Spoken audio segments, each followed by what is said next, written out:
Okay, the discussion about free will is interesting, isn't it? In terms of free will, how to exercise it, what we're learning, those kind of things. But let's go back to our soul.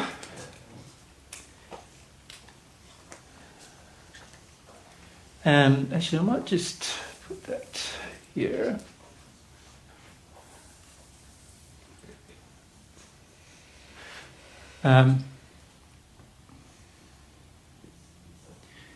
Incarnation process, and I'll draw it as a heterosexual soul. I don't wear dresses, so would be all right. Well, there are some men who do, but it would be all right if you did. Okay. One of the things that happens when you're in your physical form a lot is this physical body, so that's the physical body, and this is our spirit body. And of course, you know, the other half of our soul has the same, a physical body and a spirit body, of which half of the soul sort of controls. But the problem with these forms, you could say it's not really a problem. It's just because of a lack of understanding of truth that this problem develops. But what happens is in the physical body, you become very sensorially occupied. And what I mean by that is that your senses, your senses of sight, so see, hear, right? These senses become very important to you, don't they? Touch, yeah. So feeling, but it's to do with touch, isn't it? So taste, which actually, from a spirit perspective, is the same as smell. So, but smell we often refer to as a separate sense. These things we have a tendency to become very focused on. So instead of seeing everything as part of our soul, which is spirit, has a lot of other senses. These senses are in the physical body. They are also in the spirit body, but to a heightened degree. And what I mean by that is, in your physical body, you see in the visible spectrum, so which is what we call just above infrared to below ultraviolet is that visible spectrum. I forget what frequency it is, that spectrum, but we see in that spectrum of light, and that's what the physical body is capable of seeing. So your eyes are only capable of seeing those things. Your spirit body, which also has eyes, but those eyes are capable of seeing a larger spectrum. And also in the visible spectrum, colour is a mixture of those colours from just above infrared to ultraviolet. So you're talking violet down to, what's the lower one? I think is it red? Yeah. Those colours are a mixture of those colours is what you see. So everything we see around us is just a mixture of those colours. Yep. But in the spirit body, you've got a larger visible spectrum. And so there's colours that exist to your eyesight in the spirit body that you've never seen on Earth. And you won't ever see until you pass. Does that make sense to you? Because your spirit body is capable of seeing a wider spectrum of colour. In other words, the sense of sight, your eyes in the spirit world, are able to differentiate another frequency spectrum of light. That includes the visible spectrum, but is wider than the visible spectrum. And so that means when you pass in the spirit world, you'll see different colours than you've ever seen on Earth. It's just a simple thing. So the sense of sight that exists in your spirit body, in your physical body, is enhanced in your spirit body. So you could say it's a superset in your spirit body. It's better than your physical body. So this is why you need to, if you learn to use something physically, when you pass, it benefits you, but there will be a wider number of things you can use when you're in your spirit body than you could physically. And of course, for most of us, because we've learnt how to use them physically, we quickly adapt to using our sight, for example, in the wider spectrum than we had before. Because we're used to seeing, and so we expect to see when we're in our spirit form. And of course you do see in the spirit form. The other thing is that, I don't know if you notice on Earth, but even if your eyesight's very, very good, you can't see detail a long way away.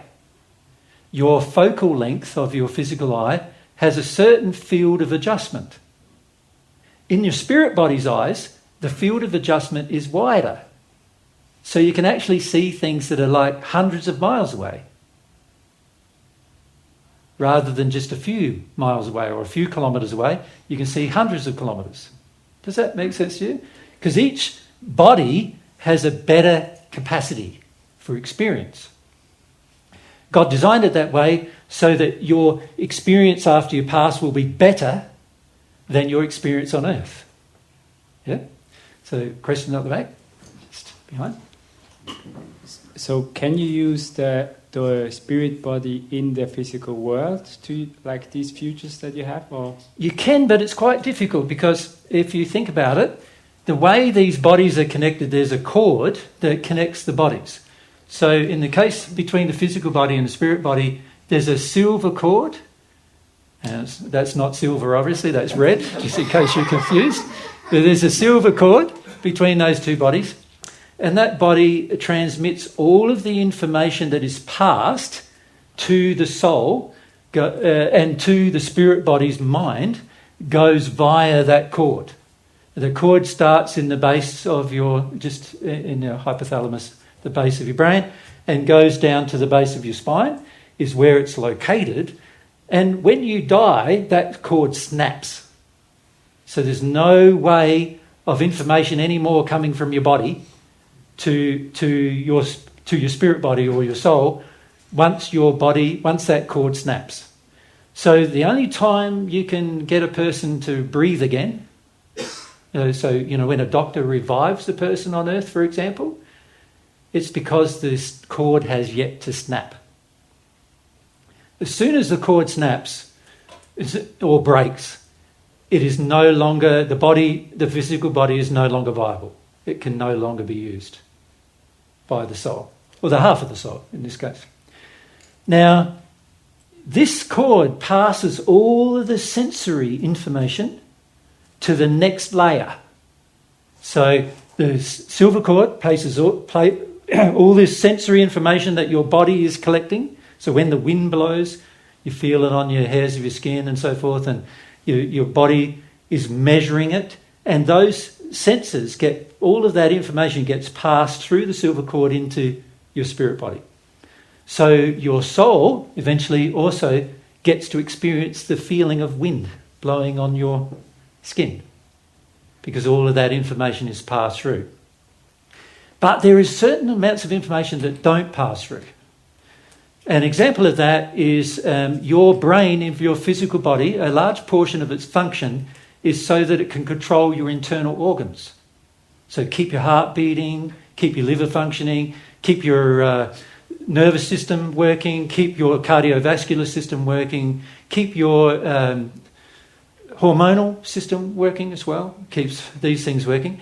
And these things are instinctual to the body. Right? You don't have to learn them. They're just something that happens. And those instinctual functions are not passed from one to the other, but are able to be controlled by the higher level of bodies, or the soul. But the information is not passed from one body to the other. Does that make sense?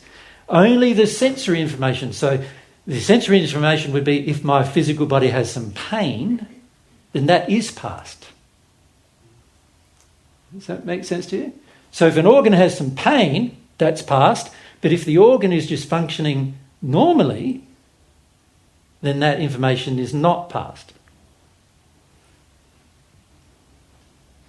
This means that your spirit body's brain is not overwhelmed with a whole lot of unnecessary information.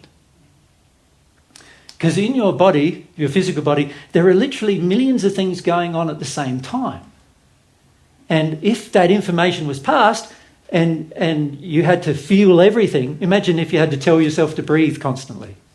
Like, breathe in, breathe out, breathe in, breathe out, you know, or now's the time to go to the toilet, you know.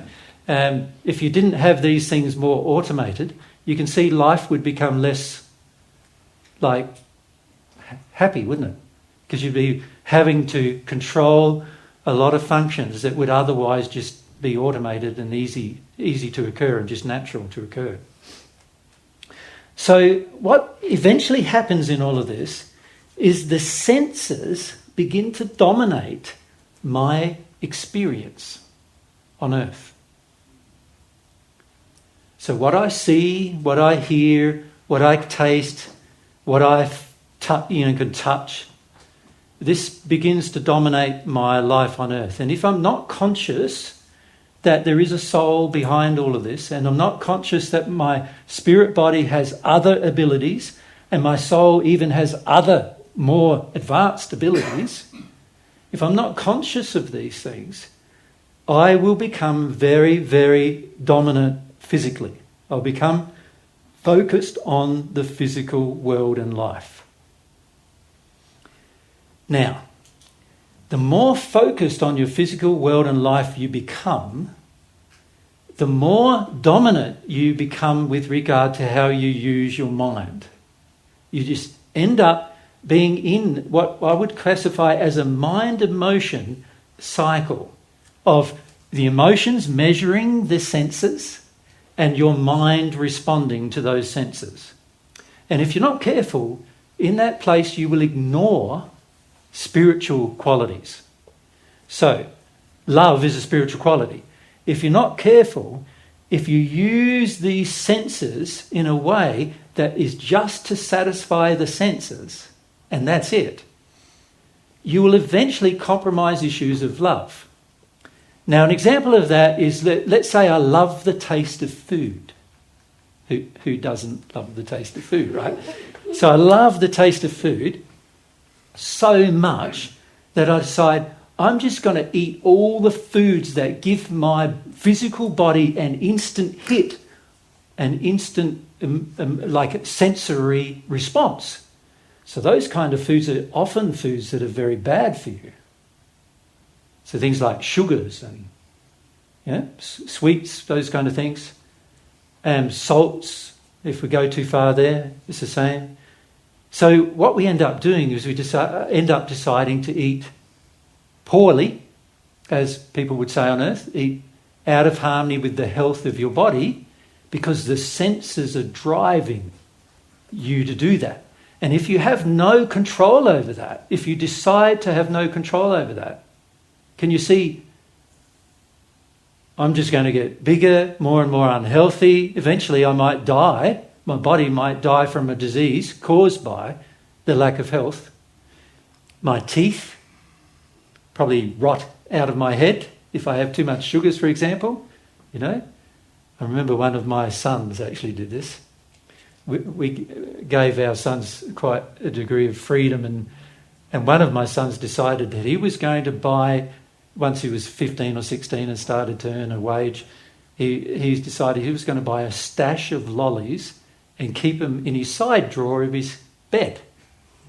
So he had his whole side drawer with 3 drawers stashed with chocolates and sweets, and so of course you know what happened after a few months of that, right?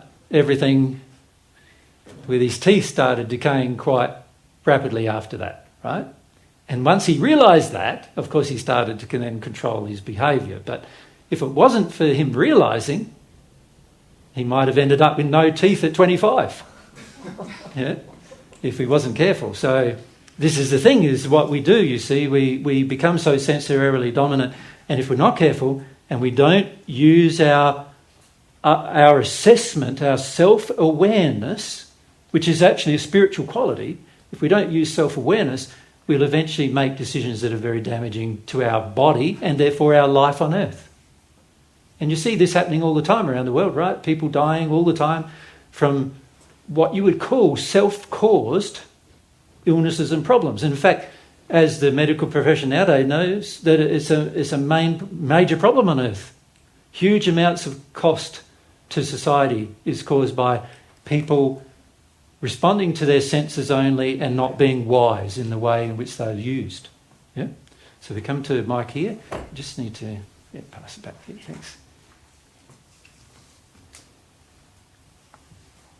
The quality of self-awareness, does that come from the soul or the spirit body?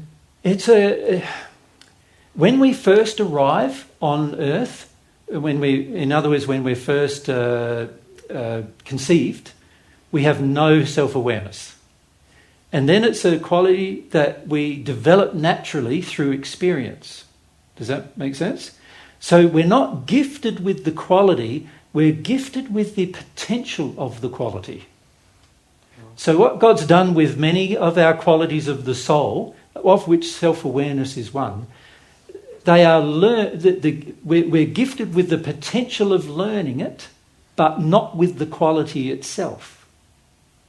So another example of that is morals, like what is right and wrong. We're gifted with the potential of learning what is right and wrong, but not with the sensitivity to what is right and wrong. We've got to learn it. So there's a whole list of qualities you could say from your soul, and this is very important for tomorrow's discussion, that you can develop. But then there's a whole heap of things that are gifted to the soul right from the beginning. And some of those things are its senses, such as seeing, hearing, tasting, touching. These senses are present in the body right from, and the soul too, by the way, and each body, and each, remember, I said every time you go to a new body, you get a greater experience of it. So here, our physical sense of touch, when you compare it to what it is in the spirit world, the spirit the spirit body is so much more sensitive to touch than the physical body is. And so and the soul is even more sensitive, again, to touch, to feeling things from its environment. So there are qualities that you could say are instinctual or instinct, of which these senses are see, hearing, tasting. You've still got to develop them, because out of speaking, out of seeing and hearing, you get language, don't you? If you couldn't hear anything, there would be probably, how would you formulate your words to structure a language? So you can see that some of these senses are necessary in order for you to structure language and other actions, but they are still instinctual in the sense that they were gifted to you from the beginning, and you're basically just learning how to use them. And then there's other things that you must develop, which the potential of it is in you to learn it, but you may not learn it. So qualities that you need to develop are very, very different from the qualities that are instinctual to the soul. Follow me so far? Yep.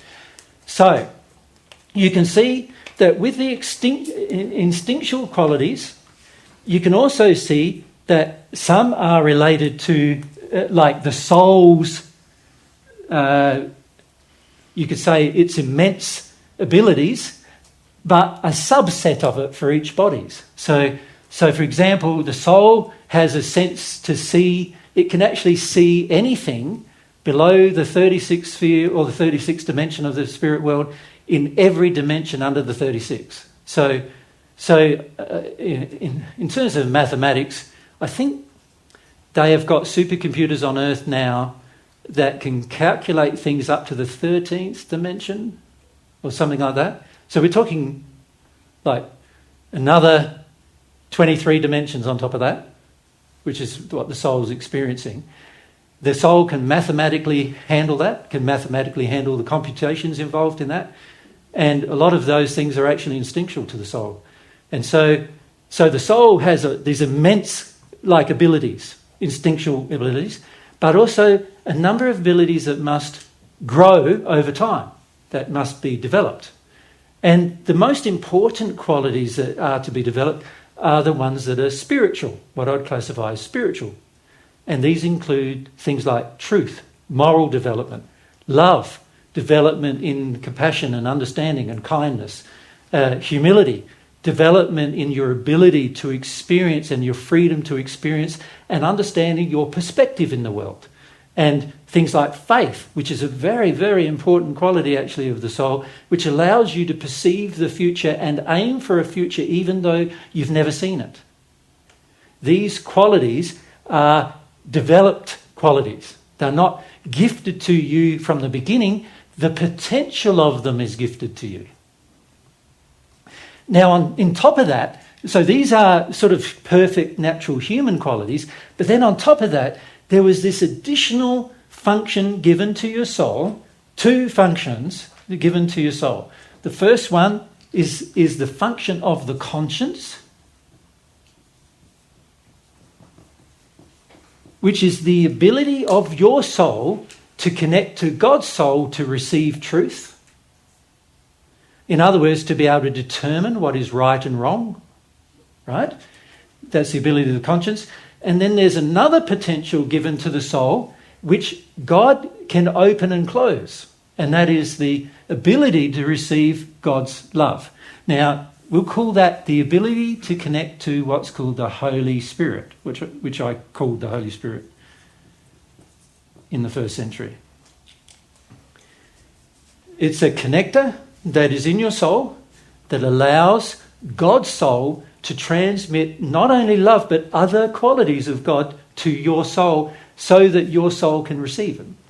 So the conscience is the ability for God to share truth with you, and the Holy Spirit is the conduit via which God is providing the ability to receive other things from God to you, of which the very first thing is love, God's love, not your own, God's. Right? Now, these things, while they are potentials in you, they must be developed. And both of these things, your interactions with God, are going to need to be developed if you want to have a relationship with God. Right? And so obviously there are things that we want to, in the future, talk more about, because they will enable you to actually receive, firstly, information from God, but more importantly, receive substances from God, such as love. Love is actually, which comes via the Holy Spirit, is actually a substance that exists in God's soul that God has given you for the period of time since my arrival in the first century to now, has given you the ability to receive it into your soul. Right? And God, you must understand too, that conscience, while it's a gift God has given you, it's a gift God has given everyone without you asking for it. Just like he gave you an earth to live on, you didn't ask for it, but he gave it to you. You know? So there's other things that he's done for you. He gave you the sense of sight. You didn't ask for it, but he gave it to you. He gave you the sense of hearing. All the senses fall into this category. They're all gifts that God gave to us, but we didn't ask for them. Now, he gave us a sense of taste. Imagine if he didn't give that. Everything would taste maybe like a potato. Now, potatoes are not bad because I personally like them quite a lot. But if you're eating them every day for your entire life, but he could have, couldn't he? He could have said, right, potato, I put all the vitamins and minerals and everything else that you need to survive in one fruit or one fruit of the earth, right? I give you that and that's what you eat. And the only plant on earth is a potato. That's it. He could have done that, couldn't he? Like, pretty basic and fundamental that would have been, but he could have done it. He could have given you a potato and said, that's your life, man. And I'm sure after you've had a few thousand of them in a row, you'd be quite disappointed with that, maybe. But he could have done that, but he didn't. He gave you variety because he knows what brings joy. He created taste to bring you joy, and then he created a whole heap of things, like fruits, vegetables and other things, to give you the variety of experience for that joy to continue. Is that... You see, so he created the taste buds. The mechanism of taste actually exists in the soul, and he created that so you can experience the joy of different tastes. And then he not only did that, but he also created the variety of fruits and vegetables and other things that we can enjoy, so that your taste buds go, I love that. You know, like so if you see me eat, many of you might be a bit shocked at how I eat, because it's not... But as Mary knows, I'm pretty expressive when I eat, because I love what the tastes are. And isn't it... It brings you joy in life, doesn't it? The taste of things. Now, if God created no taste buds, then even if he didn't create all potatoes for you to eat, you'd still taste it like and you think, potatoes. and they will taste like potatoes. So, because it would be maybe not even any taste. Imagine that. What would drive you to eat if there was no taste? Yeah, well, hunger. But let's say he didn't give you the sense of hunger. You'd have to time yourself when you go, midday, time to eat. 6 o'clock, time to eat. It'd be pretty complicated, I think. Majority of us would probably not eat. Because there's nothing driving us to. There's no sense driving us to. And so what would you do? It's interesting when you contemplate the life of an animal, really, isn't it? Because there must be taste they like. So he even created taste buds for them for that purpose, to drive them to eat. So if you're an elephant in Africa and you see a certain fruit on a tree, you go, you know, like, that's what I have to eat. Because if he didn't do that, why would they eat? There'd be no physiological function driving to them to eat. See? So God created these things to drive us to do things, to have experience. Now, not only did he do that for our animal body, but he connected those senses to the soul, so that you could enjoy and have some level of self-awareness about the issue as well. So unlike an animal, we can assess it. We can talk about it like we're doing now. Feel about how beautiful it is. See, an animal, when the elephant's eating, say, a mango, he's not going, oh, how beautiful is this? Now, his taste buds are and signalling to his brain that he likes it, but he can't assess it. There's no self-awareness there. He can't measure it. There's no way of him now making, like, all he knows is looking like that, tastes good, but he does not even assessing it from that point of view. He's just sensorily assessing it and doing it because it in the moment. And it also is interesting with animals too when you watch them, isn't it? Because if there's a tree of mangoes, he'll eat the whole thing. He won't save one for tomorrow. You know? See, humans can assess things and go, if I eat the whole thing today, there'll be none tomorrow. But I would like one tomorrow. So I'll save one for tomorrow. Right? A human is that self-aware. An animal is not that self-aware. In our home, we have, lots of animals, kangaroos, possums, koalas, sugar gliders, birds.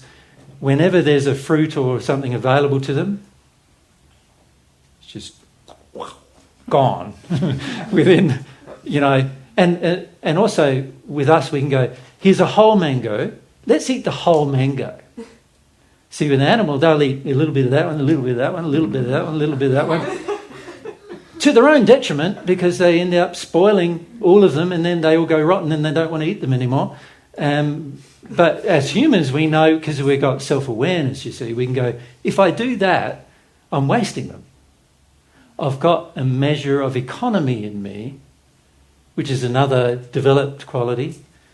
But also, initially, there's a link there with my senses where I can go, if I do that, I won't have any for tomorrow. So I want some for tomorrow, so I shouldn't do that. I should save some. Yeah? That's not an animal thing to do. That's driven by some level of self-awareness. So there's all these areas of life where there are instinctual patterns that drive some of our behaviour, or some of our facilities that exist in our soul but also in our two bodies. Or faculties, you mean? Sorry? Faculty. Faculties, you could say, they're faculties. They're instinctual in their nature in the sense that they operate without our governance, seemingly governance, you know. There are obviously things that control their operations, but the majority of us are not saying, turn on my eyes, turn off my eyes, turn on my eyes, turn off my eyes, or turn on my ear, turn off my ear, that kind of thing. We do, and many of you do detune out of things, right, don't you? You notice yourself doing that. Like when there's a heavy noise, you can go on for an hour or two and you find yourself almost hardly even hearing it. It's like when you go to Barbados, if you ever do, you'll find the crickets there are so loud you can hardly hear yourself talk, right? That's how loud they are. And you find yourself after 3 or 4 days talking away, and there's all this racket around you, and like you're still talking. When I first went there, I was going, "What did you say? What did you say?" Like they're so loud. It's like somebody talking at the top of their voice, and yet after a few days, you zone that out. You're able to tune these things, these senses in and out, right, quite easily. That's a function of the bodies and their abilities to zone into things, tune out of things. But when it comes to the qualities that we need to develop, by the way, you can also tune out of those and tune into those. When it comes to those qualities, these qualities are more spiritual in nature in the sense that they're a way, they influence the things you think about. They influence the things you feel about. They influence the decisions of what you make of who to love and why you love them and how you love them and things like that. These are qualities that need to grow over time, but they begin in a very undeveloped state and only with the potential. That make sense? See what I ask? Yep. So up to back. Sorry, you're Alex? No, not Alex. Behind Maya. two back. Maya. Maya. Maya. Sorry. Yeah, on that. So we have the, like when the soul is created, there's a potential for some qualities. And then let's say it's my soul and I develop that quality. Is it like a thing? Because love is also like a substance, right? So do I develop like the thing where the love can pour in, or do I develop? No, the facility or faculty of the soul that allows love in and allows it out is actually an inbuilt instinctual faculty. But you deciding to allow how much you allow in and how much you allow out and what type of love you have, because there's lots of different types of love, that is under your control. So an example of that is how much love you have for your children might be different to how much you have for your husband. And that might be different to how much you have for your mum and dad. And it's a different kind of love. And then how much love you have for yourself has to be worked out in all of that as well. So, and the feelings that come about from the expression of that love and the intensity of that love, they have to be developed. But the ability to receive love and give it is an instinctual part of your soul. And the love itself, is it like God's love, so it's a substance that's floating around? It's like God's love in the sense that it's a substance, but it comes from your soul, not from God's. It's something that you have the ability to develop in its strength or you have the ability to suppress it, because the use of your will determines how much you suppress it or grow it. So an example of that is I can be effusive, like expressive in my feelings of love towards Mary, or I could be just like, you know, hi there, darling, how are you? You know, like, now, obviously, if I'm, hi there, darling, how are you, type of thing, it does sound like I'm quite bored, right? And it does sound like, you know, there's not a lot of love coming out of me when I express it like that. But when I am expressive, my expression will involve my feelings, which is a soul quality. And the power of those feelings is developed, not automatic.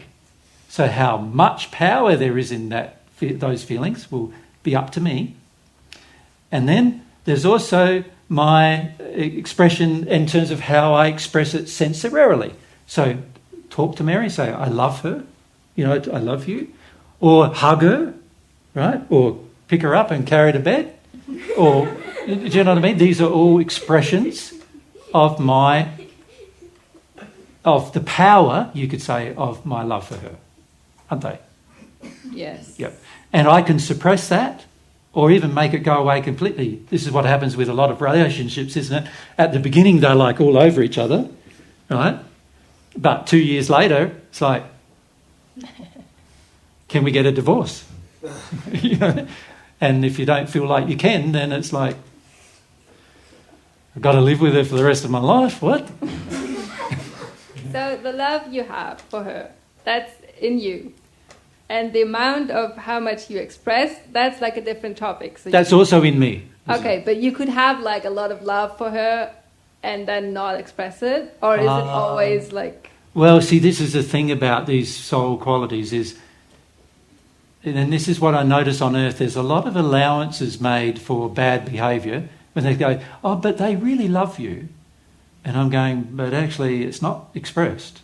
So is there really love? You see, the trouble with a lot of love on earth is that the person may have some love, but it's also tainted with a lot of fear and anger and regrets from the past and sadness from the past and other relationships and fears about other relationships. And so in the end, the power of what's expressed is going to be very minimal, but also it means that the love that's in is very minimal. Right? There is really no such thing as, I've got all this love, but I can only give a little. When you've got all this love, you'll find yourself giving a lot. Yeah. So if you're not giving much, then it means there's not much there. And you can change that because it's your love, it's your expression, it's your power of expression. That's different than you receiving love from God. Because what happens then is the soul, and this is the thing about the God relationship, is this soul changes from the perfect natural human soul to be a divine soul. And what I mean by that is that the soul now has extra power, extra abilities that weren't there before. And that's because the quality of God's love is different. Is changing your soul. Okay, and that's something that like I wouldn't have in myself if he wouldn't give it to me. That's right. And you would never have if God didn't give it. You would never have it. And also, of course, it's not just about God giving it, because God's not going to give it without you asking, because he honours your will. So he's not going to say, oh, I think I'll give you some love just for the hell of it. Just for, you know, just because I want to, just because I can. And by the way, he could, couldn't he?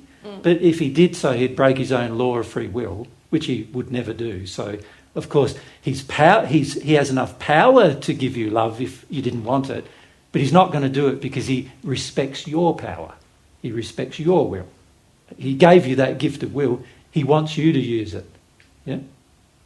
Yes. Can I ask one more question? Sure you can. Because what I'm actually concerned about is, I think, like, sin. Like, if I saw your soul and I was like a spirit and I could see your soul, then I would see the love in there, like a substance lying around? Yes, no. It depends on your development as how much you would see. If I was very high. Yes. Then I could see it. Yep.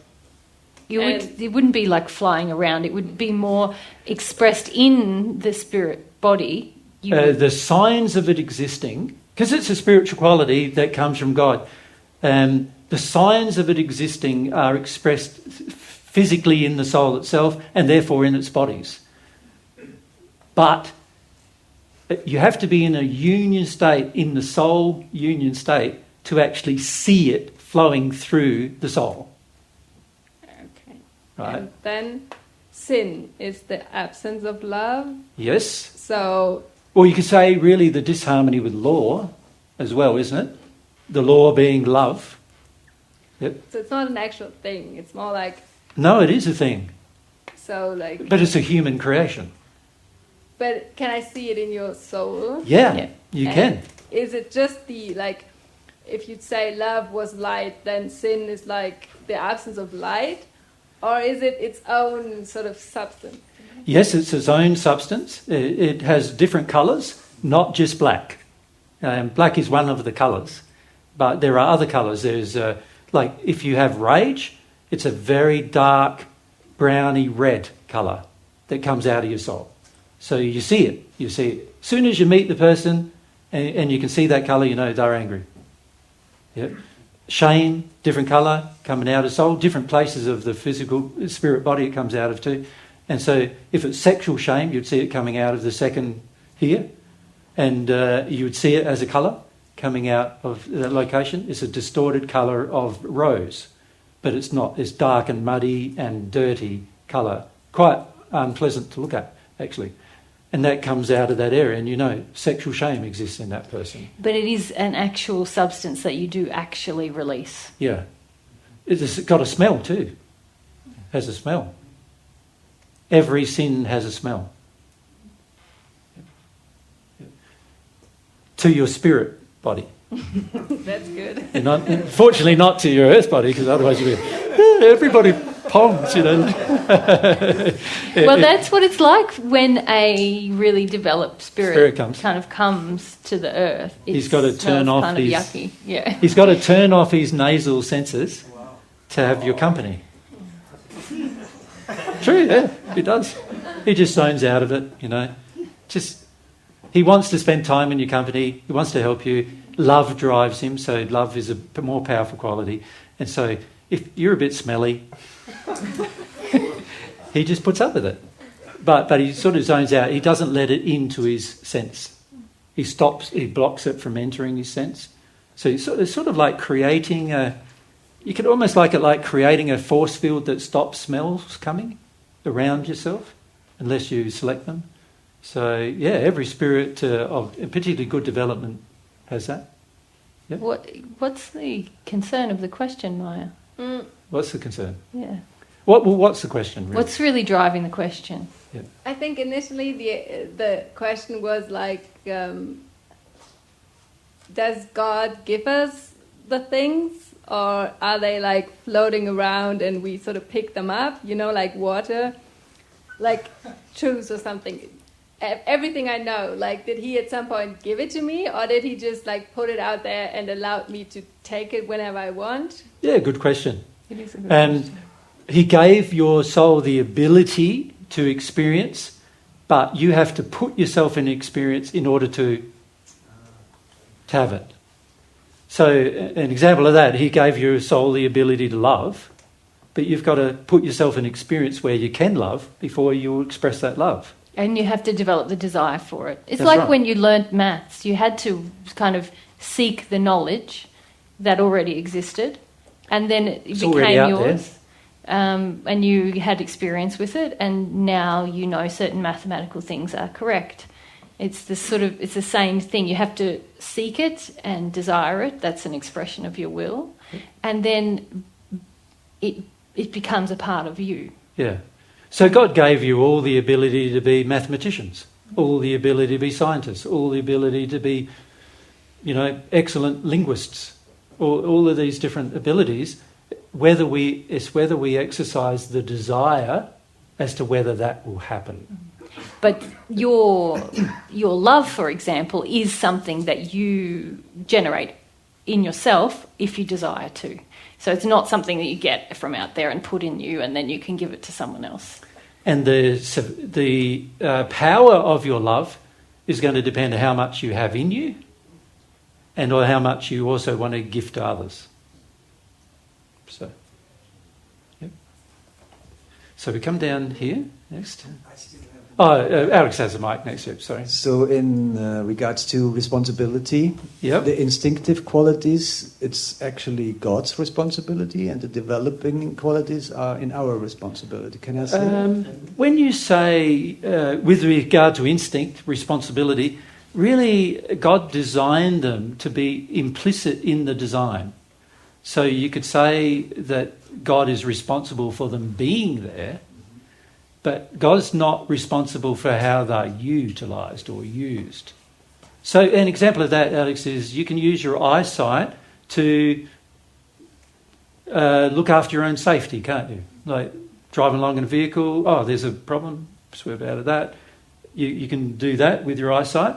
Or you could use your eyesight to look at a whole heap of naked women. Yes. Couldn't you? Yep. And obviously one of them's morally sound, your safety. The other one's not so morally sound because you're probably sexually projecting at all these women and also not considering why they're all naked in front of you and what caused them to be that and what caused them to want to do that, and you're not considering quite a lot of things when you do that. So again, your eyesight, you can say, is the instinct to use it, but how you use it, obviously there are soul qualities you need to develop in terms of what you're going to look at and what you're not going to look at. You follow me? Yeah. So if you think of every sense we've been given, all of those senses, you could say they're instinctual in terms of the gift, but in terms of the usage, it's going to be dependent, isn't it, upon your condition as to how you utilise them. So an example of that is in the world today, there are a lot of so-called spiritual men or women, mostly men though, who are using their ability to speak, their ability to formulate language, which is a combination of hearing, brain, the ability to voice something. And they're using that ability to incite violence in others. So you see this happening a lot in different faiths, Christian faith, Muslim faith, other faiths, where there's these religious leaders and they're using their abilities to incite violence, to encourage violence towards other groups of people. Obviously, that is very unloving and a poor use of the gift of an instinctual gift, but one that they're developing and using in a very unloving manner. Make sense to you? Yes. Can I make one additional? Sure. So if I think I want to engineer some so-called free energy device. Yep. I think of maybe God didn't make me to be like that, but you just said I could if I take the time and everything and effort to figure it out. If you were truly loving, though, you'd consider all of the ramifications of your decision, wouldn't you? Sure, but I don't have any non-abilities in my soul which I can't do that then. So you'd have to develop them. I have to develop, and everybody can, as you say. Anybody can, yeah. Okay. All of you are scientists on the making. Yeah. Many of you will find... What a lot of people find is that it's only after they pass into the spirit world and once they've gotten rid of a lot of their sadness in the spirit world, they start developing things that they never developed on earth. And they start becoming scientists and they start becoming mathematicians and musicians and, they start becoming things that they were restricted from becoming on earth for lots of different reasons. And they realise, God's given me these things that I can develop, but I never developed them on earth. And this is why the spirit world for a lot of people is a lot happier than their life on earth. Because on earth, you think about it, the majority of us have been severely repressed in our childhood experience. We're being taught that we're limited beings. We're being taught that we don't have the capacity to do a lot of things. And many of us are taught it depending on whether we're male or female as well. So like many women are taught, can't be an engineer. You're better off being a mother. How strange is that? Sort of like, just because your body is made where you can carry a child, why would you think the role of being a mother is actually something to aspire to? Any woman can be a mother. Well, that's instinct, isn't it? That's instinct. Like, making it so important that you suppress all of your other desires, that's pretty bad, actually. Yeah, and most women, of course, many women historically have passed from the earth, and their only role on earth was to be a sexual partner and a mother. And food and feed and mostly feed and clothe their children. That was their only role. So you imagine when they hit the spirit world, they're going, there's all these other things that I'm fascinated about, that I could have learnt about and I never did, and I was restricted from learning a lot of times by men, in this case. But they're restricted from learning. So now they've got the opportunity in the spirit world. Of course, what are they going to do? They're going to learn all those things. They want to discover that and look at that. And so a lot of people who have had a suppressed life on earth end up going, there's all these things I could discover. But it often takes them many hundreds of years to get to that point, which is sad, because they've had a suppressed life on earth. It often takes them many hundreds of years to work through all of the, restrictions that have been placed upon their soul, to the point where they feel they have a degree of freedom to learn new things. So I guess my question was then, did God make archetypes of souls, actually? No. God made individuals. Each of you are uniquely individual. That's why I called the process of incarnating individualization. It's one of the reasons why I termed that for it was because I want all of you to understand, and God wants you all to understand, you are unique individuals. Stop thinking in the terms of archetypes or models or groups of people. All of that stuff is completely... It's what may occur when two individuals have similar desires and they naturally get together because they've got a similar desire. But it's not something that God planned, that you have a sort of archetype of, I don't know, I can't even think of them, to be honest. Mountain man. Mountain man or something. And then, so now all the other mountain men and you are really all joined together in some way. That just freed me now. I feel more freedom now. Yeah. You are an individual with individual desires and passions, and in fact, you are uniquely individual. I have never met ever. I should clarify that. Except for soulmates, I have never met two people the same. Again. Ever. The whole time I've been alive. 2,000 years. There's people I know have been alive 150,000 years. Right? They've never met two people the same. And it's pretty encouraging, actually, isn't it? Yeah. I think. Let's go. Then how I understand, we can change our quality and quantity of our own love just by desire. Yeah. Yeah. Let's just for a moment talk about desire, because it's very important to understand. Desire is really, if you think about desire, it's an aspect of this quality of faith. Faith has many subparts, and desire is one of the subparts of faith. Desire is, I recognise that something is possible for my future.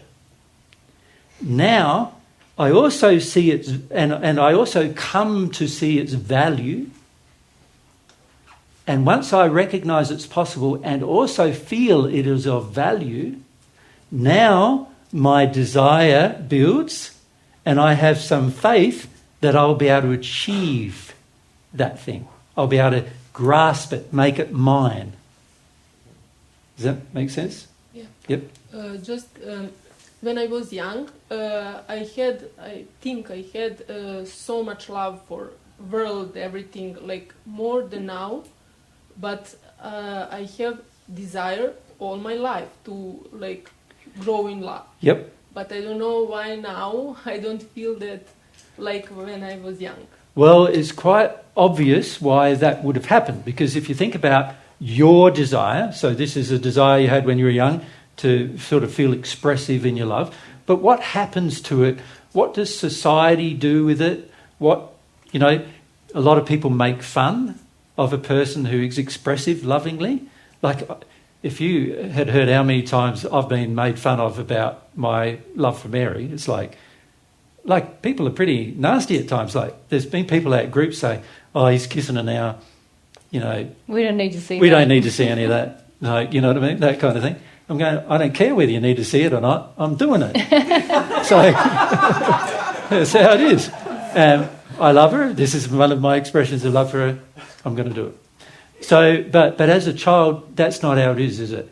When you start to try to do something that society or family frowns upon, you then feel you have to back off or you have to suppress the driving force for that thing. Yeah? And this is the damage that happens that you can feel, right?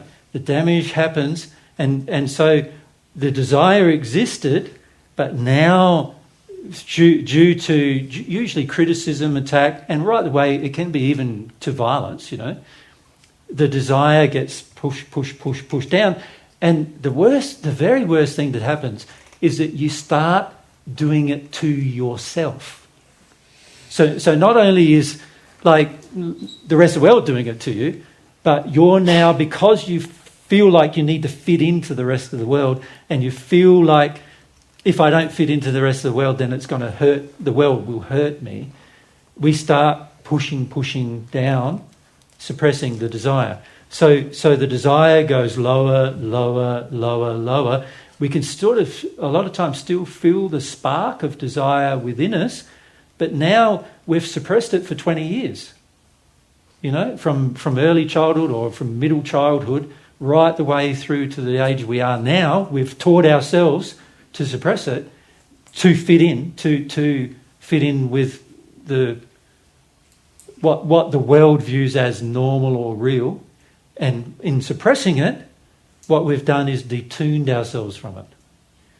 And that's it's sort of the opposite of developing it, isn't it? We're suppressing it instead of developing it, right? So the reality is, with every quality that we potentially can have, you can either develop it positively so that it increases in its intensity and its passion, or you can suppress it qualitatively and in measure so that it goes worse and worse and gets more and more and more suppressed, and you get more. And also in this process, you're going to get more unhappy as well, because a lot of happiness comes from the expressions of desire, comes from the expressions of love, So the unhappiness increases as we suppress more and more and more. And this is why in society we often live in, there's a huge amount of suppression. One of the things we noticed here in Austria is really interesting, because what we see in a lot of people is they have all of these, you could say, percolating emotions, but there's this real austere, I don't have that feeling, while at the same time they're projecting it out, and a lot of times in rage, and so it's really interesting when you feel people here. There's obviously quite a lot of suppression that's happened over their lives for lots of different reasons, and what happens is they have these sort of things they would like to express, but feel they're not allowed to in polite society to express them. And the result of that is that they all get projected, but nobody admits to it. So we're at the shopping centre, Mary and I are just getting some fruit, and the lady behind us is sort of pushing our gear out of the way and putting her stuff down. We're in front of her in the line, by the way, and she's pushing it away, getting her stuff, and she says to me, it's too heavy to carry. I'm going, no, that's not why you're doing this. You can feel in her this, get out of my way, get out of my way. This feeling coming out of her, which she not owning up to. Yeah, and then the checkout operator is going clonk, clonk, clonk, clonk with the gear. And it's like, pack faster, but she's not saying it. It's like, she's just piling it on, like, she can see we're trying to pack as fast. There's two of us trying to pack as fast as we can, and she's still piling it on, like whoa, whoa, whoa, whoa, and it's like, and there's things, and making it harder for us to actually pack faster, and this all happened in one checkout line, and we're going, wow, there's all this projected stuff, but they're not even allowed to say it. That's how suppressed it is. I'm not allowed to even say, get a move on, If it was me in the checkout, if I felt that way, which I never would, but if I did, I'd say, get a move on, I'd voice it at least, But there's so much, all of this hidden stuff going on, and yet, and you're feeling it, because you can feel it, right? When you're in checkout and this operator's going like this, and you're trying to pack it fast, and she's got all this stuff going, and she's looking at you like, you can feel it, but so there is an actual transaction going on at the soul level, feeling-wise, emotion, getting transmitted from her soul to yours, and if you accept it, I worked out, just smiled at Mary and said, wow, that was pretty interesting experience at our first checkout at it was just a shop down here in INNSBRUCK. No, it wasn't. It wasn't? was at Tyrrell, was it? Oh, it was Tyrrell, sorry. Not Tyrrell. Where you guys village, are. Where are you? Iglis. Iglis. Yeah. Anyway, it was that. It was this. What was the brand of the shop? Spa. That's right. Anyway, now we've dobbed them in on the. It doesn't matter what shop really, but it was just like the guys recommended we go and get some fruit and veg. It was our first day we arrived here, and we just caught up with Alex and Olga just so we could touch bases and everything, and went to get the food, and it's like taste of Austria in emotion, and it's not unique to Austria, obviously, is it? But something like that is very rare to happen in Australia, interesting enough. So the reason for that is that each culture has its own problems, right? In Australia, it's like, check that one, check that one, talk, check that one. A bit more relaxed, right? And many of you would say, far too relaxed. And that's because each culture has its own emotional injuries. In Australia, there's a bit of, fair bit of, I don't really care about much, and that tends to be pregnant in everything everybody does. So, but these are emotional expressions occurring without even voicing them, is my point. And we're taught at a young age, rather than developing qualities, a lot of the qualities that we would like to develop or that are good to develop, we're actually taught to suppress them, right? And so in that process, we're suppressing this beautiful quality. Faith is a beautiful quality to develop, desire, and a part of faith is passion, hunger for the future, things like that, all part of faith, and beautiful qualities to develop from a human perspective, because they'll motivate you to get things done in your future, and also to desire things that are beyond your own imagination right now. That's the quality of faith. It's a beautiful quality, and yet we're suppressing it right, soon after birth, where it's getting suppressed. So you can see that's the reason why sometimes it feels like I've got some things in me, but they're so buried in there that getting them out again is going to be an issue. Getting them out again is going to be difficult, and this is why we need to have tomorrow talk, because we want to talk about how to get them out. How do I connect to them, get them out, and also how do I just give up the fear that I have that stops me from getting them out. That's a big issue. Fear is a very, very dangerous emotion, actually, to your future. It's the main reason why the hells exist, actually. The fear is the main reason why hell exists. Fear is a dangerous emotion for your future, because not only in your fear will you choose to do things that damage yourself or restrict yourself, but in the end you will do things to harm others as well, in your fear as well.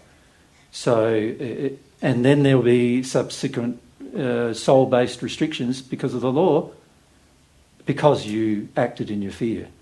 So fear is something you've got to learn to feel, but never, never act upon. Feel, but never do it, you know. So we've got to talk a bit about fear tomorrow, obviously, don't we? Yeah. All right, now where were we? There was some, so just here, I think. And what about this lady on the left here? Yes, yep. Yeah. Just keep your hand up so Elsa can see where to bring. Yep. Just keep your hand. Yep. Yeah, Elsa's there. Okay. So if I would have a loving desire to do something, but I suppress it, would you say like I have developed in some aspect of love but not in others? So I have some love in me, but or I just can't, like we were talking about before, the people have some love in them. I'm not sure. So I'm not sure. Yeah, I'm still not sure what. Are you asking if I have a loving desire but I don't act on it? Do I have love in me, or have I developed some love? Yes. Is that the question? Yeah. Yep. Yeah. Well, brutal truth, shall we? No such thing. No such thing. All truth is very good for you. Let's look at that. If I have, let's say, in my soul, so here's me, in my soul, my feelings, I have a sort of a, let's say, that much love. Right? That's a good thing, isn't it? Because having less than that would be worse.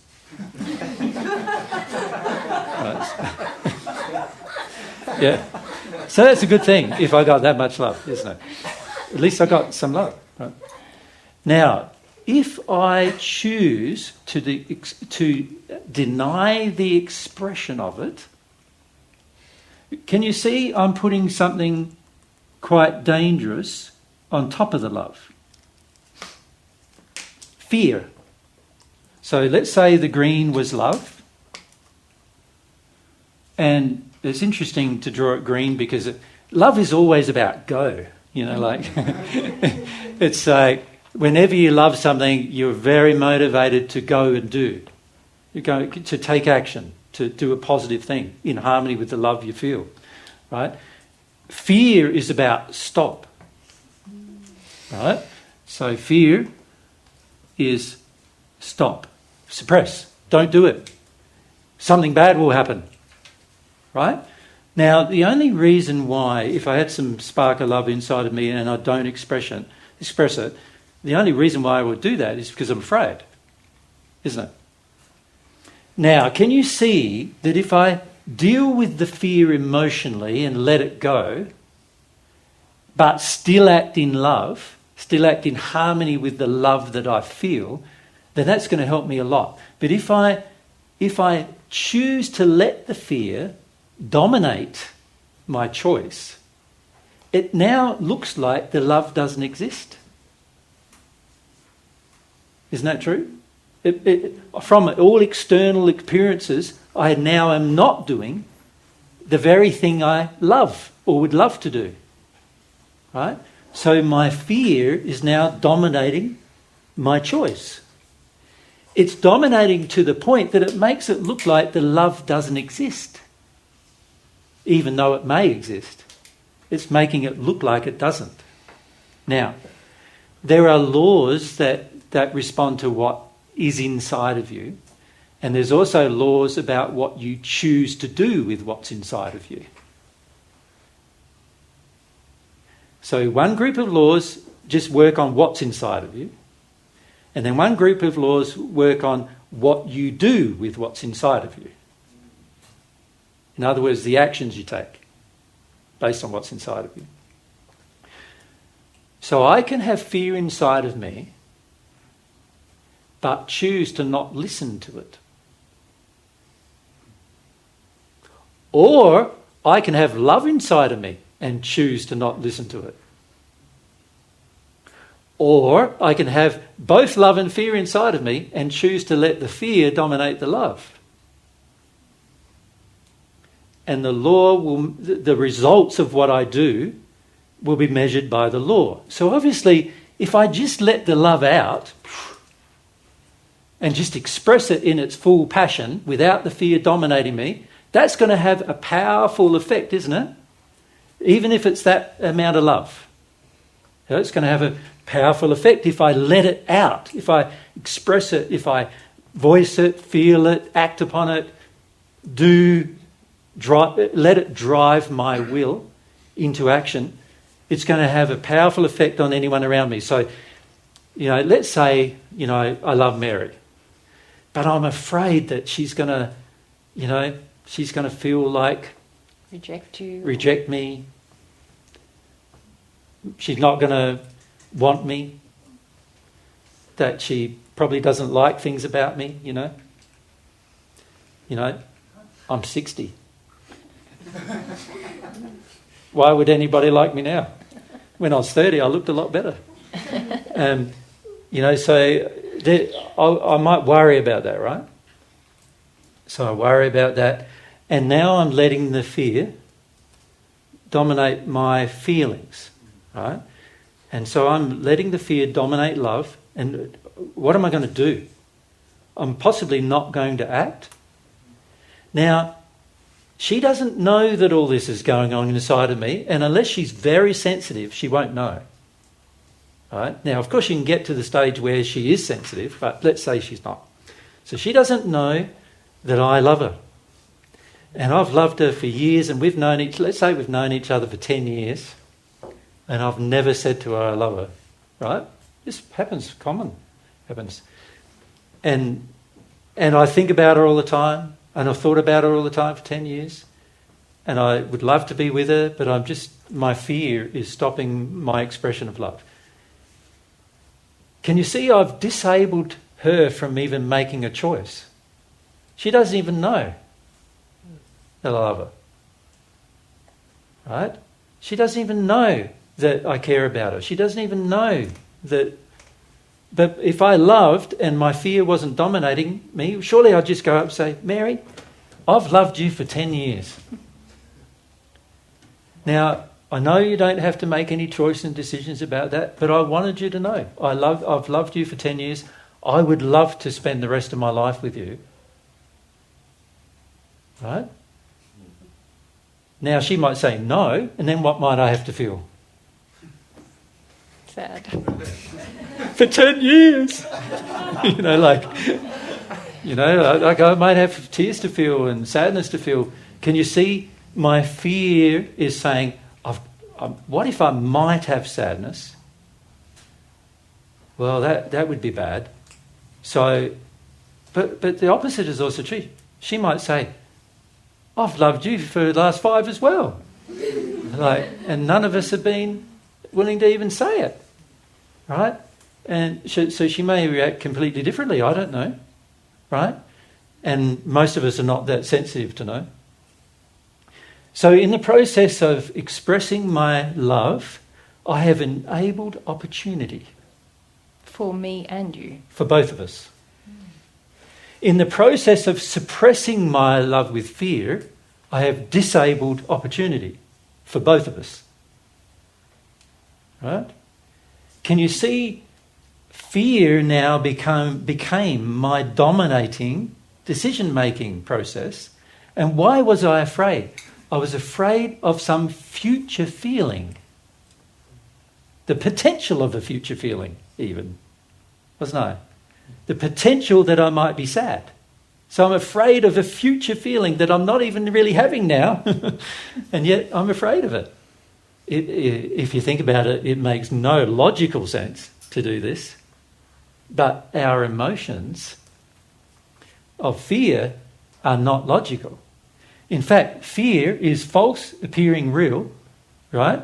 It's falsehood appearing like it's true. And what's truth? Truth is logical. Falsehood is illogical, right? And yet, in our heart, in our feelings, when we encounter fear, it's like we're encountering the end of the world. And it stops us from taking positive actions. So it's a huge impediment to love, fear is. So can you see, even the small little bit of love, while it's good, so the question was, there's all this feeling in me, but I don't do anything with it, right? What is the net result? The net result is it's like you're not having it at all. And that's the danger. You need to learn to act upon positive emotion. Always act upon. Always act upon. Never stop it. Ever. Ever. Ever. Ever. So I just want to ask a follow-up question, but I think that you kind of answered that, because I want to ask, so to grow that love and act upon that love and not grow to living in fear, basically is just do it more and just feel the fear and do it. Yeah, the fear is in you. The better thing for it to happen is to let it out, because see, at the moment while it's in you, the next time you go to love, you're going to encounter the same fear again. And if I don't let the fear go completely, the next time I encounter fear, I will have to do the same thing again, and the next time I encounter it, same thing again. So next time, so let's say Mary and I decide, we want to have a child. So let's say we have got together, because I had enough bravery to say, After 10 years. I love you after 10 years, and she says, yeah, and we get married even, or whatever we decide to do, live together if that's your thing. And we have a child. Well, we're contemplating having a child. And I'm going, gee, child,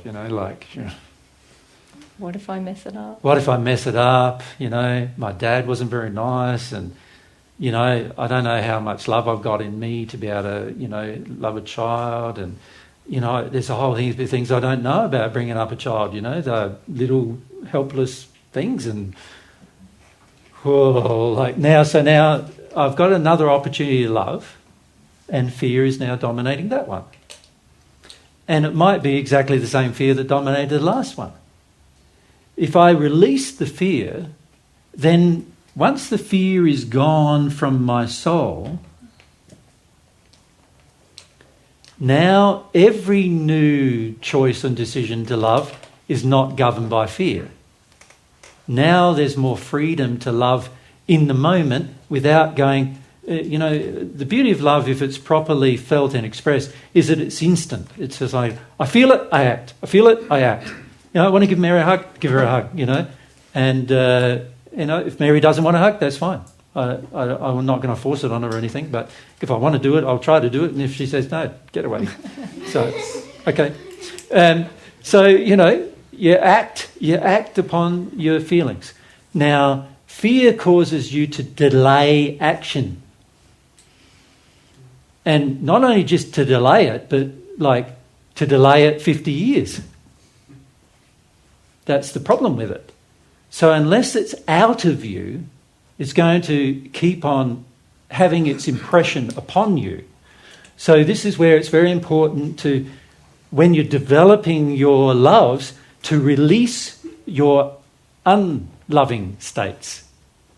To let them go, to process through them. And it's an emotional process, but you've got to let them go. If you don't let them go, they will continue to dominate your actions and your thoughts. And you won't be able to even control it half the time, because it'll be an immediate, but you should be afraid, but you should be afraid, but you should be afraid, coming back at you all the time. That makes sense? Yep. So it's very important to start going, fear is an emotion I can release, but I need to stop believing it's true. Stop believing it's true. In my experience with Mary, if I withhold due to my fear, it's because I believe my fear has value. So if I've loved it for 10 years and I don't say anything, I believe my fear is more important than my love. I'm placing it as a higher priority than the love I have. I'm saying, what I'm afraid of matters more to me than what I love. Yeah? And this is where you've got to be very careful, because if you put fear as your priority and you make what you fear more important than what you love, now your whole life is going to be governed by fear rather than love. Right? And that's going to be a major impediment to the joy and happiness of your life. And this is why there's so many unhappy people on earth. Because they have some loves, but their fears are driving almost every decision and choice they make. And the only result of that is going to be more unhappiness. Yeah? And there are laws, in fact, that govern how much fear you decide to act upon and how much unhappiness you're going to have. The more fear you act upon, the more unhappiness you are guaranteed to have. And it's very important to understand that. Yeah? Thank you. Good. Just in front of you. Yeah. And then... maybe Fabian... Oh, sorry, we're going up the back first. But is yours related to this? Yours related to this, Fab? It's about love and how do you express it. Right. And what was your question about? It's also related. Okay, let's go for yours first, because you had the mic in your hand first. Okay. So I feel pretty afraid. Yes? Yeah, I guess you actually answered my question before when you answered his and hers. Yes. But I have a follow-up question to that. So sometimes I guess I'm not sure if what I'm feeling is love or just a desire to act in addiction. Yep. And yeah, I thought just now, well, I could just experiment and then afterwards I could see what the love compensation would show me. True, but my experience has been if I think something is loving and I act upon it and it works out it's not loving, then I'm going to have some pain. I don't know about you, but I don't like pain very much. So I would prefer to work out whether it is loving or not. Yeah. Isn't it? So you mean just give it a try? Or No. Okay, then I don't Because understand. when you act in addiction, there's already pain that you're trying to avoid. And Jesus is saying, so there's already pain you're trying to avoid, then you act in the addiction, you create more pain, and then you get to more like what we talked about this morning, where you're making mistakes and then you're not seeing what was the cause of the pain you got at the end of the mistake, and it can get very difficult. Yeah. The quicker thing, which I think you're going to explain Well, a no, little you can bit, say. well, is to become sensitive to the pain that's already within you, and then you will sense when you're acting to avoid it, which is what the addiction is. Yeah, that's not what I was going to say. I was going to say Do the you quicker disagree? thing is to become sensitive to what's loving. To the love in you, yeah. And then you'll be sensitive to the pain in you, and so forth, right? So you could just pray to become more sensitive to the love in you? Well, you can, but if let's define prayer. What's a prayer really? Prayer is a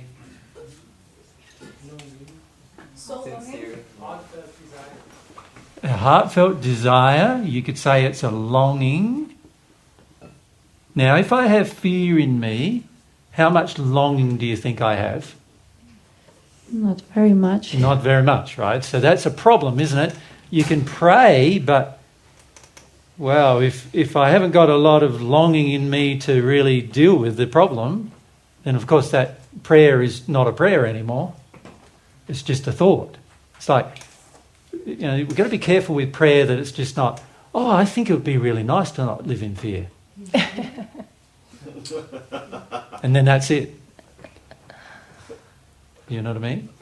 We've got to make sure that we really don't want to live in fear anymore as a longing.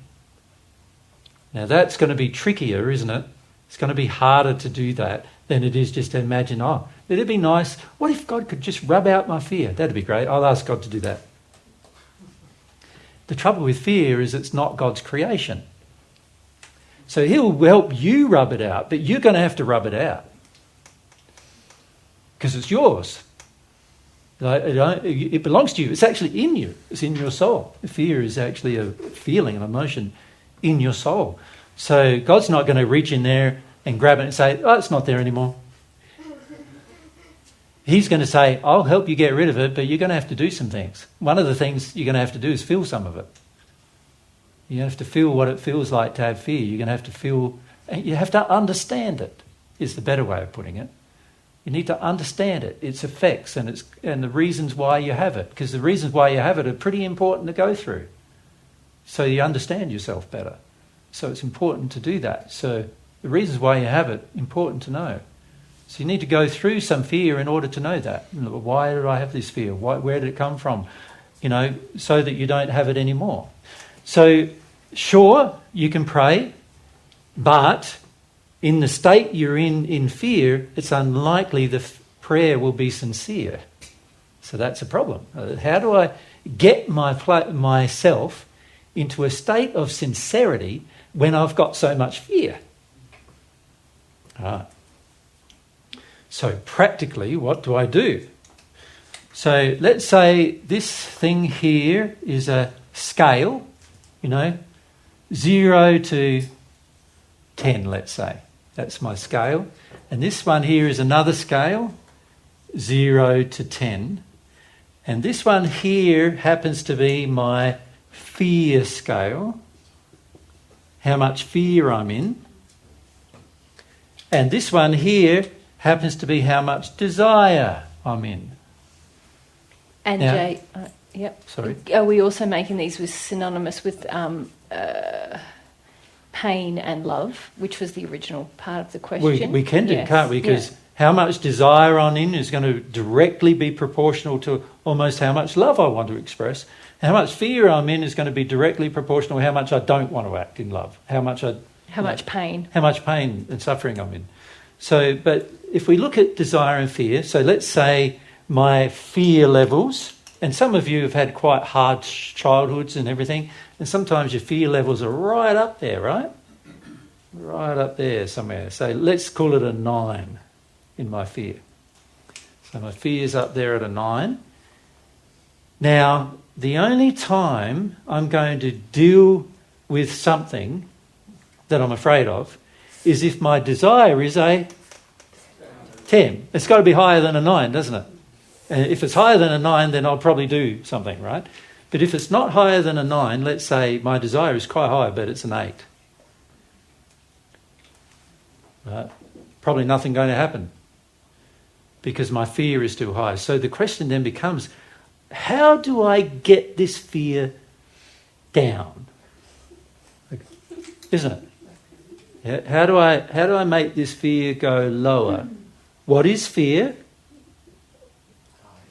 False expectations appearing real. So fear is error. What's the opposite of error? Truth. Okay, so you could say the antidote. You could think of fear as a poison in you.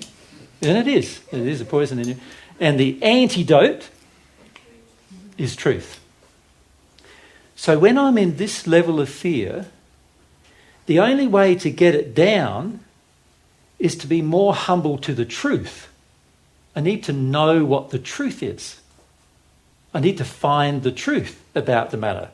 So an example of the previous example I gave, I'm afraid of telling Mary that I love her. The truth is I love her. The truth is I don't know whether she loves me or not. The truth is I don't know whether she might or might not. The truth is I'm just expecting that she won't because I'm too old. Huh? So I'm expecting that she won't. So my fear is an expectation that I've created that has no bearing on truth. It's just a place that I'm in emotionally that I just need to feel about how old I am. I need to have some feelings about what I think that feels like and looks like, and I'm getting wrinkly and everything, and look in the mirror and let myself feel about it for a change instead of just ignoring it and acting upon it. So I need to reduce this fear. I need truth is the thing that I need to reduce this fear. So I need to start telling myself the truth. The truth is I do love her. The truth is I don't know how she's going to respond. The truth is, if she responds negatively, I can feel my feelings about it. They're not unbearable. I can deal with it. That's the truth. God created me to deal with it. All I need to do if she rejects me is have a cry. And I'll get through it. That's what I need to do. I need to have enough confidence in myself. I need to tell myself the truth that I can handle it. Even if I don't think I can. Even if my fear is saying, you can't handle it? What do you mean you can handle it? Of course you can't handle it. Like, you haven't cried since you were 2. How are you going to do it now when you're 50 or 60, right? But that's the fear working, right? It's not real. It's just a lie. You're telling yourself to not act in desire. Truth is going to undo it, right? Now, one thing I've noticed for myself is that it's very hard to tell yourself the truth when you like your fear. Yeah? You know? You've got to be careful that you don't fall into the pattern of liking inaction, of enjoying it, like feeling safe with it, feeling that's your life under control, because it's not under control. Right? So if I like my fear, I'm going to start to get away from telling myself the truth. So sometimes you have to tell yourself the truth that you like your fear. You like the excuse of it. Does that make sense? You like to give it as an excuse to not act. Sort of like, I could do that, but I'm too afraid. As if fear is a justified reason for taking no action. You see, most of us learnt in our childhood that, through experiences, that I feel like acting, but my mum and dad might have, given me a smack every time I acted. So I get to the stage where I go, I'm just going to get hit down if I act. And then after a while you start feeling safe by not acting. So you think your fear is creating safety. So if you think your fear is creating safety, you're now thinking, my fear is good for me.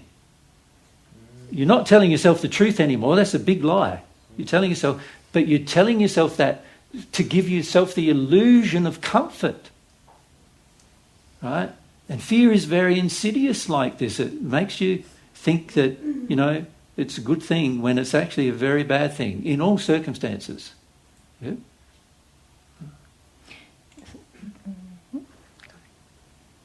Say what you're going to say. Yeah. Are you finished? Yep. Yep. So, but the question was, should I just act to test whether my addiction is going to be love or not? I want to determine what the truth is before I act, if possible, right? Now, I can certainly pray for truth, and oftentimes I'm even more sincere about what is the truth and what is, taking desire as an action. So I need to have some sincerity about truth is what I need to develop first, is what I'm suggesting. If I learn the truth about things, then I'll know how to act. I'll know what to do. And also there'll be no penalty because I acted lovingly. Right? Now, of course, that's not always possible because let's say my conscience has been injured, so I can't really ask God and get an answer. And let's say there's no one around me that tells me the truth. They all just tell me more lies. And let's say all my upbringing I've been taught to suppress my feelings and suppress my emotions and suppress and to act in fear. Now, of course, when that environment is there, you've got to be able to undo some of that environment in order to act in a loving manner. Yep. And that's going to require some experimentation and you'll make some mistakes. Now, God doesn't penalise mistakes. He penalises purposeful actions out of harmony with love. Can you tell the difference? A mistake is you thought you were doing the right thing, but it turned out wrong. Right? That's a mistake. The penalty is in the turning out wrong. That's the extent of the penalty. Just turns out wrong. But God's not going to penalise your soul for doing something you thought was right and it turns out wrong. He's going to only penalise your soul for doing something that it was wrong, and you knew it was wrong. And this is particularly the case on earth, because he gives you grace. There's grace. Another thing we noticed about Austrian culture, not a lot of grace. Have you noticed that since you've been here? You know, if you make a mistake in front of people, it's like bang on the horn, or I come from a right-hand drive environment. We're driving around in a left-hand drive car. First time I've done it for 10 years. Going to make some mistakes. Every time it's, like everyone's so impatient and everything about it. Mary and I don't speak German. We go in, we're trying to read the German, trying to work out what the German's about. Sometimes I can, because I did have 1 year of schoolboy German when I was young, and so I can work it out. But for the most part, it's like, oh yeah, I think that says this. And we go and do it, and we go, everyone's looking at you. You know, there's no grace. Just to tell you, oh, you're doing the wrong thing, Matt. I stood in front of a toilet. This is a funny thing about European toilets. I don't understand it. You pay to go to the toilet. You pay for everything. It's like, it's so like every bodily function is taxed. It blows me away. Blows me away. You put up with it. It shows me how detuned you are about it. Because every time I see it, I complain about it. It's like, yeah, this is terrible. It's like, you feel like, oh, where's the money? Where's the money? It's crazy. Craziness, right? And everywhere in Europe, pretty much, isn't it? And not in Portugal. Not in Serbia. Isn't it wonderful? Not in Serbia. I'm coming to Serbia. And it's like, it's so bad, really. It is actually a combination of a number of emotional injuries, but particularly the emotional injury of wanting to maximise every dollar, every bit of money you can out of something, you know. And this is something your environment is very much onto. It's like one of the things, we notice it in a lot of areas, like in Australia, you buy things in multiples of 500 grams for the most part. Here it's like 330 grams or 225 grams. Why have they done that? It's because they want to make it the same price but make it less, so they get more profit. And it also results in more waste, which also results in more damage to the environment for the most part. So it's sort of like, it's so uneconomical on so many layers, and yet it's all about the money, right? So here in a society where you're brought up in this environment, you think it's normal. You're there going, everybody's willingly paying the toilet. I'm standing in front of this machine before we go into the first toilet after we arrived in Germany. On the road, you know, standing in front, trying to work out, what is it telling me for a start? It's in German. Oh, it wants me to pay. There's turnstiles stopping me from going to the toilet, and I've got to get some money to get... So Mary's doing another job somewhere in the place we were. So I had to go and find Mary. Have you got any money? Because I didn't have any on me. It's like... So, yes, she had a few bucks, and we go in there. And then I'm working out, I try to put it in, doesn't rejects it. It's like, oh my God, it's like, how complicated is going to the toilet now? It's not like just whack it out and away you go. It's just like, full on. And it's a statement, isn't it, of how creepage of unloving behaviour catches up in like a society. It's like everybody has accepted this very unloving thing where your toiletries are taxed, right? Now, I know all the arguments that people have about it's a good thing. None of them are... They're all what I would call virtue signalling for the sake of money. But why do it? Why would we even agree to it? And a lot of it is because we're afraid of society. We're afraid of getting, attacked by others. We're afraid of police. We're afraid, there's all sorts of fears we have as to why we accept an unloving premise, right? So it's very unloving to tax your toiletries, isn't it? Right? Now, I'm not saying that it's not good to just not we everywhere, because that's pretty smelly, right? You wouldn't want to do that. At home we can do that because you just go out in a tree and away you go. But in a built-up society where you've got pavements everywhere and no trees or very little trees, it's going to be smelly eventually. So you don't want to do that. So let's create a place to do it, and let's make it clean, and let's respect the people who look after that clean for us. Let's respect them and let's honour them, because they're nice people, right? Care about that stuff. But why do we accept the unloving? It's because we've been taught to over years and years and years and years, right? To the point where we forget that it's even unloving anymore. Yeah. Very damaging to your soul, that. Because what happens is your soul has been suppressed in love, and then you think that's normal. So you do it all the time without, this is unloving, this is unloving. Instead of that coming up, it's just like, it's just normal, just do it, just normal. And we've got to be very careful in society about that. Because in the end, we're going to end up with a more and more and more unloving society. In the end, what happens is the people who are quite evil finish up milking the society out of its loving state and into a more and more unloving state. So that's going to require some bravery on our part, and fear is the opposite of being brave, right? Truth is what makes you brave. Remember I said that earlier. Knowing the truth makes you brave. So you end up at least saying something about it. Start a movement, like Austrian movement for free public toilets. Let's make it a non-profit. And you know what? I reckon you'd get 1 million people helping you out within 6 months. I reckon. Because surely everyone in Austria is sick of the death of it. Right? Or very dehydrated. Or very dehydrated. Yeah. Okay, now where we were next? Fabian? Fabian was next. We have a Time? What's our time? It's 10 past 4. It's 10 past 4. Okay. It's the last question, sorry. We will continue this discussion tomorrow.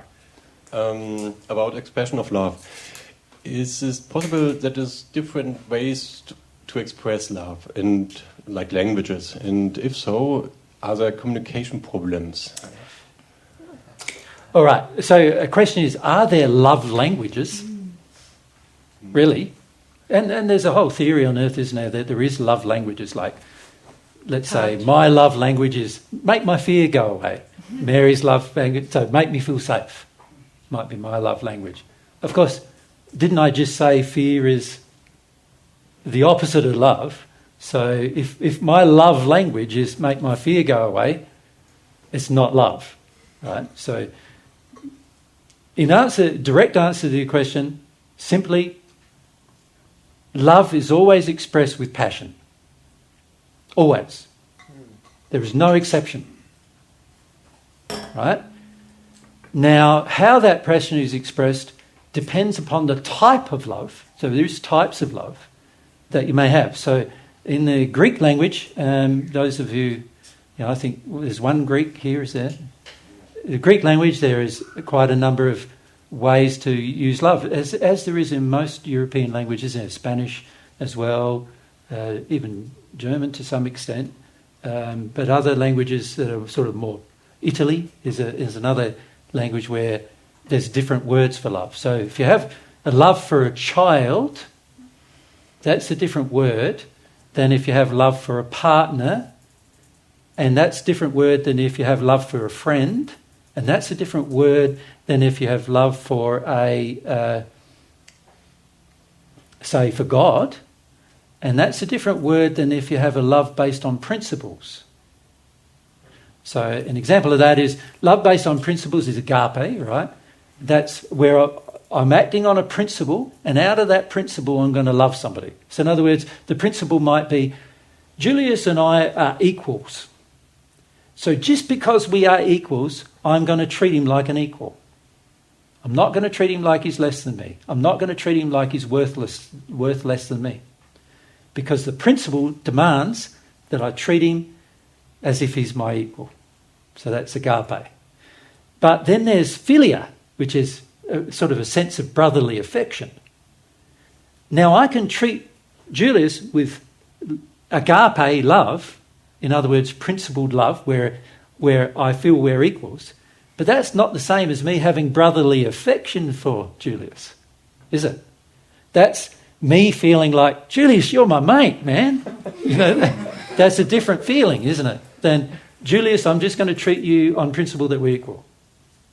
Does that make sense to you?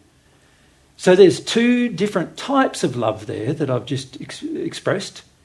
Now, both are valid from God's perspective. You know, in fact, everyone in the sixth sphere is principled the way he's going to act with you. Everyone, every single spirit. It doesn't matter what he believes. He could be an atheist, and there are atheists in the sixth sphere, and there could be people who are Christians, and there are Christians in the sixth sphere, and there could be people who are Muslims, and there are Muslims in the sixth sphere. But whenever they meet you, and you could be a Christian and they're a Muslim, he's going to treat you with equality. He's going to treat you as if you're equal to him. That's based on a principle. But he might not have brotherly affection for you. You follow me? He might not feel, you're my brother, man. You know, give you a hug and find out about your life. That kind of feeling. He might not have that for you. Right? Because that's a different type of love that requires a different type of expression. Right? And that's also different to, you could say, erotic love, like eros is the word in Greek, right? Eros, in terms of its English translation. And that means, erotic love means romantic love, you could almost think of it as, right? So, my romantic love, you're not getting it, man. Ever. You understand? Julius isn't either. Neither are any of you girls here. Sorry, but that's the way it goes. Whether you want it or not, you're not getting it. Because that love from me, this is where it goes. To Mary. Not to anybody else. So that is a unique expression of love, isn't it? That romantic feeling that you have for somebody. That's a unique expression of love. And that unique expression is going to be expressed in certain ways. Affection, touching, kissing, all these different things that are sexual in nature, it's all going to be expressed in a way. Also an admiration of her qualities and her ways she expresses herself, the way she carries herself, how she looks, how she feels to me.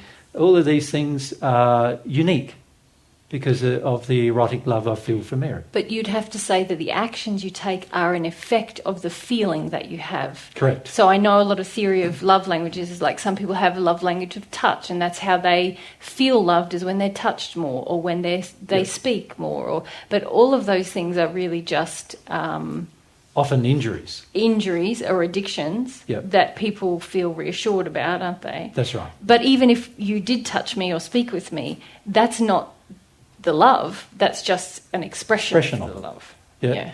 Of which it starts with an emotion, doesn't it? And then because the emotion is boiling over, because it's passionate, isn't it? It's boiling over, so this is how I feel. Now, sometimes Mary feels like, get away from me. Not often. But at the beginning... At the beginning I did. At the beginning, often. Really. Mary's going, what are you doing, man?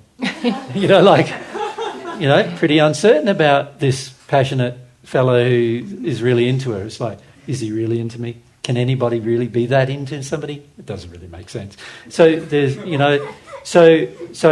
that doesn't stop me from feeling, but it certainly will stop me from acting. Because I can't now act without harming her in some way or other. But I can still feel the same level of passion, but I can't act upon it. You follow me? So there are times when I will control the amount of love I have for a person because I know they will not accept it. So some people ask me why I didn't hug them, because I felt they wouldn't accept it. Yeah? That they'd feel uncomfortable. I don't want to make you uncomfortable. Right? But in answer to your question, Fabian, there are different types of love, And if you look at it, there are many different types. I think I think there's 8 or 10 different words in most expressive languages like Spanish, Italian, Greek. There's sort of 8 to 10 words for different types of love. And this includes love of children, love of parents, that are all different types of love. And each one of those types of love is valid, but you will express it with some passion if you have it, right? It's going to have some expression. However, it's also going to be managed by the person receiving it. If you can feel that they don't want to receive it. So let's say I was interested in Mary and I feel erotic love for Mary and I feel romantic towards Mary, but she didn't want to feel that from me, I would never express it towards her. That make sense? That's the quality of love, that it respects free will. It respects free will. Yeah. True love respects free will.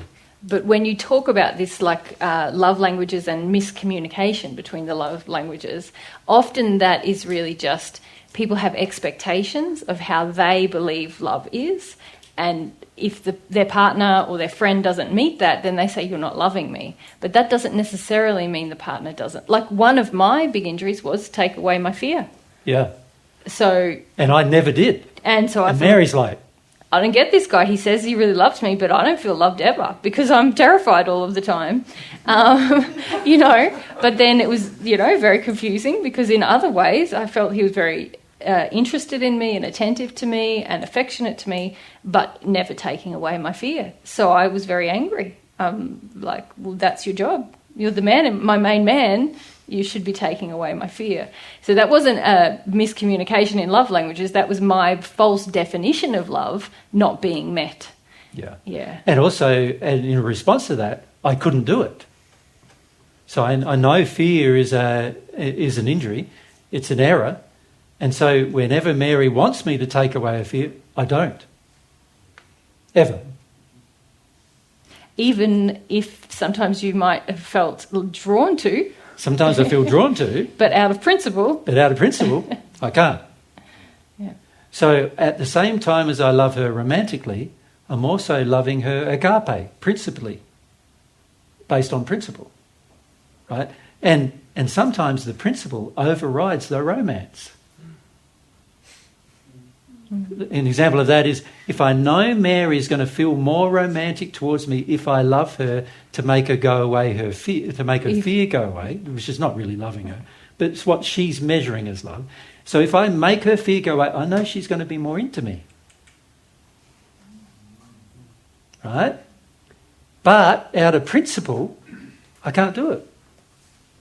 Doesn't matter how into me she's going to be, if I do it, I can't do it. Make sense? So now agape love, the principled love, overrides, because it must override, or the feeling I actually have is the two work in harmony with each other, and one doesn't preclude the other. So my romantic love for Mary must also include principles. Yep. And if I'm out of harmony with those principles, then I don't love her. So an example of that, a lot of people, when they have romantic feelings towards somebody, they lie a lot. To them. Or for them. One of the two. I don't do that. Right? Mary doesn't do that either. So if I felt the need to lie for Mary or to lie about Mary, then I'm no longer loving her in principle. And as a result of that, I'm also no longer romantically loving her either. Because the two loves don't preclude each other in their operation. So now I need to go, wow, my so-called romantic love that feels the need to lie for her is not as loving as it appears. Because if it was loving, it would be principled. And it's not. So an example of that is, an extreme example of that, is a man who thinks he loves a woman and then wants to rape her. Right? He obviously doesn't love her, right? Obviously not. Right? So that's an extreme example of principle should guide each form of love, because each form of love is principled. Well, It honours will. It honours free will. It's inherent in the love, really. It's inherent. So if we're not honouring principle, we can't say we have the love developed. We don't have the love. You don't have to sort of add it on or think about it. So people say, I love my mum and dad. I say to them, do you lie to them? Because if you lie to them, you don't love them. They say, I love my partner. Do you lie to them? If you lie to them, you don't love them. They say they love their children. Do you lie to them? Then you don't love them.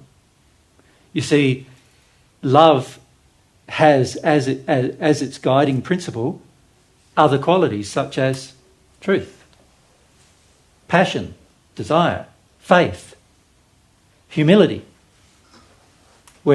So if I say to Mary, if I love Mary, and Mary says, does something that makes me feel like I need to cry, I don't take it out on her, because it would be unloving. I just go and have a cry. Humility demands that, right? So you can see that the true expression of love, even though there may be flavours, which are types of love, such as eros, agape, philia, these different types of love, storge, which is sort of like love for what's good? Storge, yeah, yeah. How would you describe it in English? Something like nurturing love. Yeah, that's right. Yeah, sort of like love that a parent would have for a child, example. And so these forms of love, they're all different types, but they don't preclude each other out of principle. Can we say they're qualities of love rather than types of love? They're qualities of the substance of love? Well, not of all love, though. No. Because God's love for you doesn't include eros. No. Yep. Does that make sense to you? Yeah, so whenever you feel sexual feelings connecting to God, it's not God. There's people who say that to me, whenever I connect to God, I have these wonderful sexual feelings. And I go, not God, God designed that to be your soulmate, not God. God's not going to share those feelings with you. Yeah. So this is a problem. You see, a lot of times we think they are all-inclusive, but there are different types of love that are specific for, the job at hand, I suppose you could call it, the feelings that you have. But the expression of them will always be principled. Yeah. So you could say agape love, which is the principled love, is going to be present in all of forms of love. Yeah? Yeah, gotcha. All forms of love will have that in it. Yeah? But the love you have for a brother sometimes, and a sister, by the way, because it's the same kind of love. So if you feel the love of a brother and a sister, like you're my brothers and sisters, right? My love I have for you sisters is the same love I have for my brothers. Like it's no different. But if it was different, and there's a sexual element to it, which for many of you that is the case, it's injured. Because the sexual element should be the other half of your soul. That's the principle. Yeah? So these are things we can learn more about tomorrow, right? Yeah, that'd be good, hey? So tomorrow we'll focus a bit more on the expression of love and also the reception of it, because we want to talk about, receiving it from God as well, right? So we want to talk about the reception of it, the expression of it, and also the development of qualities such as the desire for truth, the desire to be humble, the desire for faith, these kind of qualities, and how they will motivate your soul towards growth, towards change in your life. And of course, in that process, we're probably going to talk a bit more about fear, aren't we? Because obviously fear is quite a big thing in society and quite a big thing in terms of an emotion, in terms of how do I practically go through these emotions? How do I get rid of them from myself so they don't guide my life anymore? These things are important things that we need to discuss. So that's what we'll focus our attention on tomorrow. Sound all right? What time? Shall we start a bit earlier tomorrow? You find starting a bit earlier and finishing a bit earlier? So let's. What time would you like to start? 10. Is that everyone in agreement? Yep, 10. So let's start at 10, and we'll try to finish off by 3 tomorrow. Yep, that'd be good. Thank you, everyone.